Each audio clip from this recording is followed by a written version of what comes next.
Pemerintah Kabupaten Banjar mengikuti penilaian interview evaluasi sistem pemerintahan berbasis elektronik atau SPBE bersama Kementerian Pendayagunaan Aparatur Negara dan Reformasi Birokrasi Republik Indonesia. Tim evaluator dan asesor eksternal Kementerian Pan-RB Republik Indonesia Muhammad Kautsar dan Husni hadir secara virtual. Sedangkan jajaran pemerintah Kabupaten Banjar yang dipimpin Sekda Banjar Haji Muhammad Hilman, didampingi Kepala DKISP Kabupaten Banjar Haji Muhammad Aidil Basit, Asisten Administrasi Umum Sekda Banjar Haja Siti Mahmuda, Kepala Bapeda Litbang Galuh Tantri Narindra, Kepala Dinas Perhubungan Aspihani, Kepala BKDPSDM Rahmat Dhani, Inspektur Inspektorat Kencanawati, Kadis Persib Yasna Hairina, Kepala Dinas Tenaga Kerja dan Transmigrasi I Gusti Nyoman Yudiana, Direktur Rumah Sakit Umum Ratu Jalekha Martapura Dr. Taufik Norman Hidayat, Kabid E-Government Cornelius Kristianto, serta Kabid IKP Edi Elminsyah Jaya mengikuti di Comment Center Manis Martapura.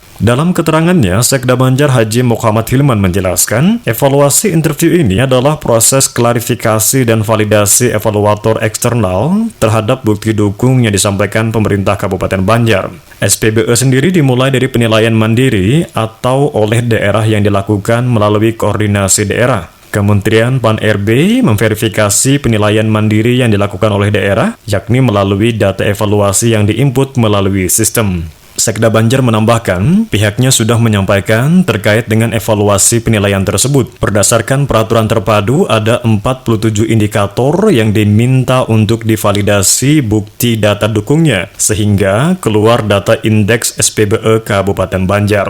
Dari hasil diskusi, ada dokumen-dokumen dari penilaian mandiri yang dilakukan agar sesuai dengan hasil evaluasi mandiri yang diperlukan. Bukti-bukti dokumen tambahan hingga penilaian mandiri yang disampaikan diharapkan bisa meningkatkan poin indeks SPBE Kabupaten Banjar. Penilaian yang dilakukan oleh Kementerian Pan-RB Republik Indonesia secara garis besar sudah memenuhi persyaratan yang sesuai dengan kriteria masing-masing indikator penilaian. M. Kautsar mengatakan, dari interview yang dilaksanakan ada beberapa poin masukan. Salah satunya menambah daya dukung penilaian seperti menjalin kerjasama dengan perguruan tinggi guna meningkatkan level atau nilai dari penyelenggaraan APBD di Kabupaten Banjar.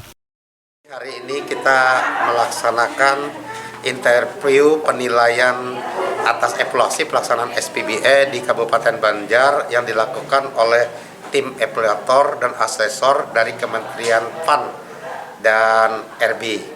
Nah, kita sudah menyampaikan terkait dengan evaluasi penilaian tersebut, di mana berdasarkan peraturan yang terbaru ada 47 indikator terkait dengan pelaksanaan penilaian evaluasi penilaian SPBE yang diminta divalidasi bukti dan data dukungnya sebagai bagian nanti hingga keluar indeks SPBE Kabupaten Banjar. Jadi dari hasil diskusi tadi ada dokumen-dokumen dari penilaian mandiri yang kita lakukan agar sesuai dengan hasil evaluasi mandiri yang dilakukan, yang diperlukan bukti-bukti, dokumen-dokumen tambahan hingga penilaian mandiri kita yang kita sampaikan dan dievaluasi oleh tim dari Kemenpan, oleh asesor, bisa meningkatkan poin indeks SPBE Kabupaten Banjar. Khairin Fuad, Kominfo Banjar, melaporkan.